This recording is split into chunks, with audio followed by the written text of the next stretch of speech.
So this is one of those moments when my washing machine is going in the background, but I'm sure that you can hear me, so we're going to carry on. Every day there's something going on in a house, isn't there? Whether you're in a house or in the street or in the car, wherever you are, there's always something going on, some kind of distraction. So this will be a nice test for you. Can you concentrate on what I'm saying with that dreadful spin cycle in the background?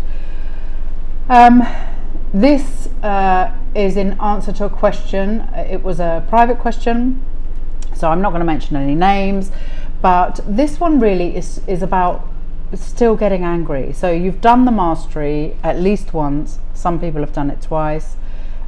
You still find yourself reacting in a negative way, getting angry with and it's usually with family members, to be honest, because they're the ones that trigger us the most.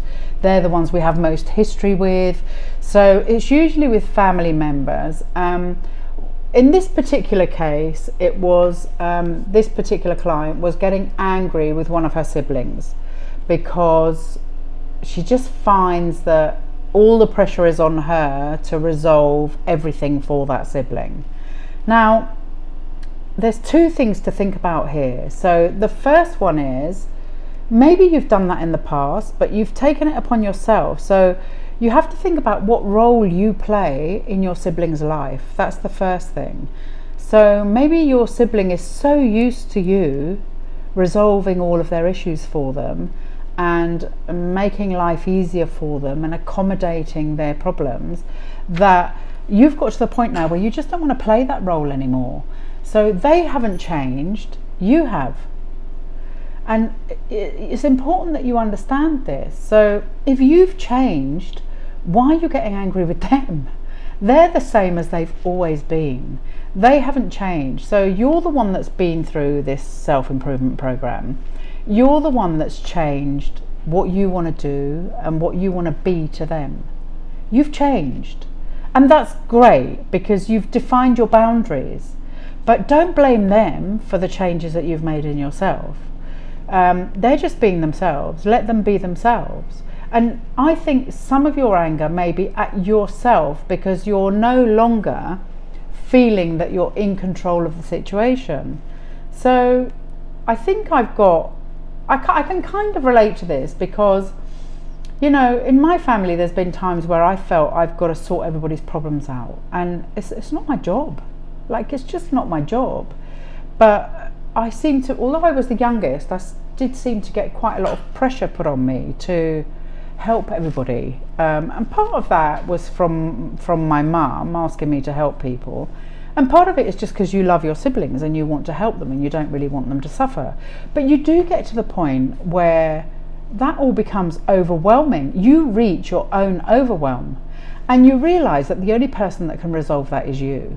So if you're reacting in that way or getting angry, it's because you're still in stress and overwhelm over the person you think you need to be, but you don't want to.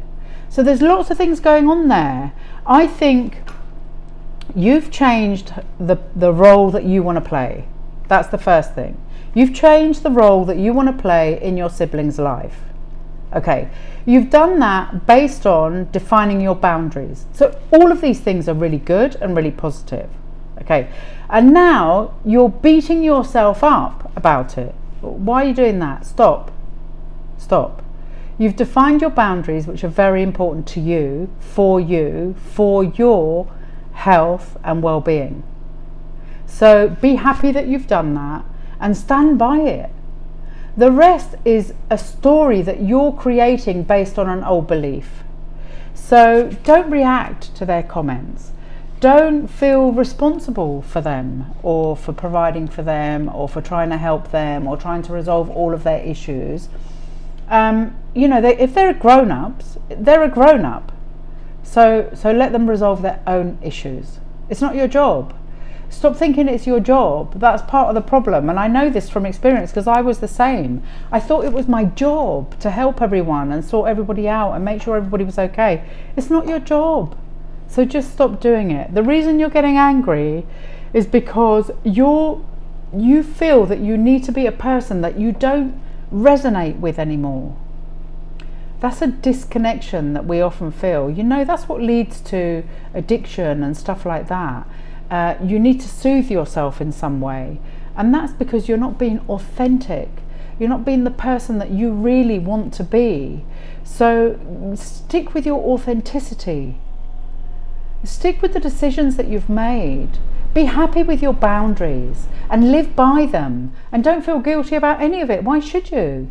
This isn't about you making everybody else's life wonderful. This is about you making your life wonderful. Be the example. Don't try and fix everyone else. Just fix you.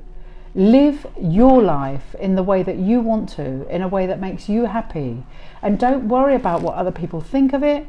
Don't worry about what you, the old you, would have made of it either, because I think some of your anger is coming from your old patterns of behavior and your old thought processes.